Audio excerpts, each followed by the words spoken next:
Смартфон, в якому є все, ну окрім зарядки. А так по параметрам дуже класна моделька, Note 13, Note 14 Pro 5G, версія 8256 і незабаром має заїхати версія 12512, там буде 13,5 цінник. Це взагалі по ціні суперовий варіант.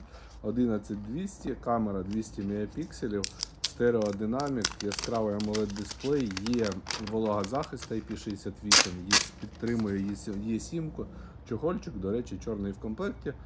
Досить гучний смартфон з класним процесором, буде все тягнути, можна пограти, можна всі додатки, соцмережі будуть просто літати, зручно користуватися соцмережами. Тут непогана фото і відеокамера, можна знімати для соцмереж, особливо фотки, якщо ще постаратись, можна налаштувати, досить мощно виходить. Так що кому цікаві, доступні в 3 кольорах: чорний, зелений і фіолетовий. Фіолетовий під шкіру.